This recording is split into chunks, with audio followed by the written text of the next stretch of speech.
KVS PRT की आज हम इस वीडियो के माध्यम से सिलेक्शन के बाद कौन कौन से ऐसी फैसिलिटी जो कैंडिडेट्स को देखने को मिलेगी और जानना इसलिए भी ज़रूरी है कि हम जिस भी विभाग में घुसने वाले हैं उस विभाग में कौन कौन से ऐसे हमको प्रॉफिट्स मिलने वाले हैं, कौन कौन से ऐसे हमको फैसिलिटीज़ के थ्रू हमको उसका फ़ायदा हम उठा सकते हैं।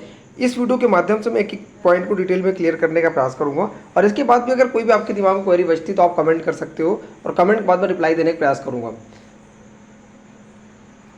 सबसे जो इम्पॉर्टेंट है वो होती है सबसे मोटिवेशन फैक्टर काम करता है, बाकी सब सेकेंडरी बन जाता है जॉब के लिए कि हम काम करते हैं सबसे जो करते हैं वो सैलरी के लिए करते हैं। और सैलरी की अगर बात किया तो इसकी सैलरी पे मैंने डिटेल वीडियो अपलोड कर रखी है, लेकिन मैं मोटा मोटा आपको बता दूं कि सैलरी हार्ड जोन होते हैं, hard zone in the sense कि जो हमारे साउथ के स्टेट्स हैं हार्ड जोन में अगर कैंडिडेट का सिलेक्शन होता है तो सबसे ज़्यादा सैलरी देखने को मिलती है, जबकि एक्स सिटी वगैरह में सैलरी कैंडिडेट्स की हार्ड सिटी की कंपेयर में थोड़ा कम होती है। हम नेक्स्ट पॉइंट पे चलेंगे और नेक्स्ट पॉइंट है आपका वर्कशॉप इन द कैंडिडेट्स को, जो भी कैंडिडेट्स केवीएस में टीचर्स होते हैं उनको क्या बेसिकली ट्रेनिंग के रूप में बीच बीच में सिखाने के लिए, नई नई चीज़ों को विकसित करने के लिए, क्योंकि मैं आपको बता दूं कि केवीएस ऐसा संस्थान होता है पूरे इंडिया का जो केवीएस कोई भी रूल्स वगैरह बनते हैं केंद्र सरकार के वो केवीएस में अप्लाई किए जाते हैं और उसके बाद अदर स्टेट में सभी स्टेट उसकी कॉपी करते हैं।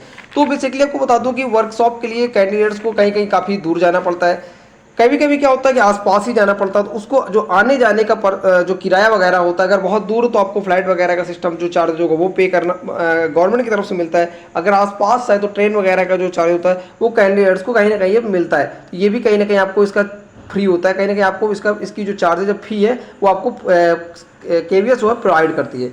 इसके बाद हम देखेंगे अगला पॉइंट है मेडिकल चार्जेज। कौन कौन से ऐसे मेडिकल चार्जेज हैं अगर आपकी तबीयत वगैरह का सीन होता है, ख़राब होता है, तो वो सिर्फ मेडिकल जो फैसिलिटी वो सिर्फ एक्स सिटी के कैंडिडेट्स को मिलता है, जिन कैंडिडेट्स का सिलेक्शन एक्स सिटी में होता है। X city in the sense Delhi है आपका, बंगलोर है आपका, या फिर कोलकाता, इस तरह की जो हाईएस्ट जो सिटीज़ हैं वहाँ मेडिकल चार्जेस मिलता है। अदर जो छोटे मोटे एरियाज हैं वहाँ पे कैंडिडेट्स को मेडिकल चार्जेस देखने को नहीं मिलता है।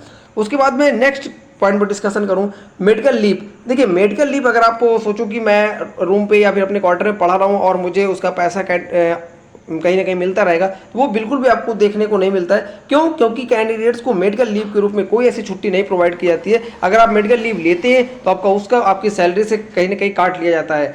इसका इस टाइम पे बेसिकली कोर्ट में मैटर भी चल रहा है, केसेस भी चल रहा है। इसके बाद जो डिसीजन आएगा उसके बाद डिसाइड होगा कि कैंडिडेट्स को मेडिकल लीव मिलेगा या नहीं मिलेगा। लेकिन इस टाइम पे वर्तमान में अगर 2023 में अभी इस टाइम पे जो वीडियो बना रहा हूँ तब की बात करूँ तो कैंडिडेट्स को मेडिकल लीव नहीं मिलता है, और अगर आप मेडिकल लीव लेते तो आपको उसके लिए अलग से जो भी आपकी सैलरी का जो डेली आपका जो आपको पेमेंट मिलती है उससे आपके काट लिया जाता है।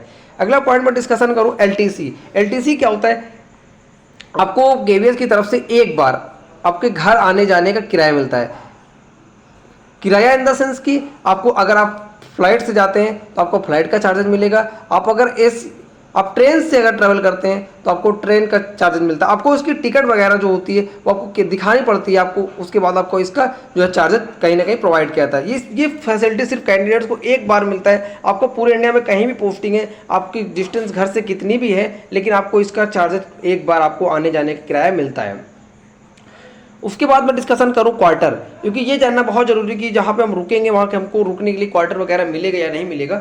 तो क्वार्टर की बात करूं कि जब कैंडिडेट का सिलेक्शन हो जाता है तो आप जब ज्वाइनिंग के लिए जाते हैं तो वहाँ पे आपसे एक फॉर्म फिलअप कराया जाता है। फॉर्म फिलअप के थ्रू बताया आपका कहीं ना कहीं डिटेल भी भरा जाता है कि कौन कौन से ऐसी आपकी फैमिली मेम्बर्स हैं, इन द सेंस कि जो भी कैंडिडेट्स आपकी फैमिली में 18 ईयर्स से छोटे हैं, 18 ईयर्स से कम है, उनका भी डिटेल आप भर देते हैं। कहीं ना कहीं वो आपके हिस्से होते हैं और पेरेंट्स वगैरह सबको भरा जाता है। तो आप अपने क्वार्टर में अपने पेरेंट्स या फिर छोटे भाई बहन इन सबको रख सकते हैं। साथ ही अगर आप सोचें अपने रिश्तेदार या फिर अपने किसी दोस्त को कुछ दिन के लिए आप रोक सकते हैं, लेकिन आप सोचो लॉन्ग टाइम पे आप उनको वहाँ पे स्टे करा लें तो वो संभव नहीं होता। क्यों? क्योंकि केवी की अपनी एक फैमिली, टीचर्स फैमिली होती है। कहीं ना कहीं बाहरी कैंडिडेट्स आने से उन सभी जो टीचर्स होते हैं उनको भी कहीं ना कहीं डिस्टर्बेंस होता है। तो इसलिए, या फिर अगर डिस्टर्बेंस नहीं होता है उनको या कोई प्रॉब्लम नहीं है तो कहीं ना कहीं कैंडिडेट मैंने देखा है कि वो लोग रुके भी रहते हैं, ऐसी कोई खास प्रॉब्लम नहीं होती। बस कि इसकी कोई शिकायत वगैरह ना करे प्रिंसिपल वगैरह से तो कैंडिडेट रुके होते हैं। लेकिन अगर ऑफिशियल बात की जाए तो इसकी फैसिलिटी प्रोवाइड नहीं करता केवीएस।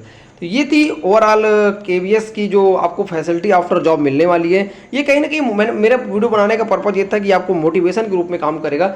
चैनल पर नए तो सब्सक्राइब कर सकते हो और वीडियो को अधिक से अधिक शेयर कर सकते हैं। Thank you watching for my videos.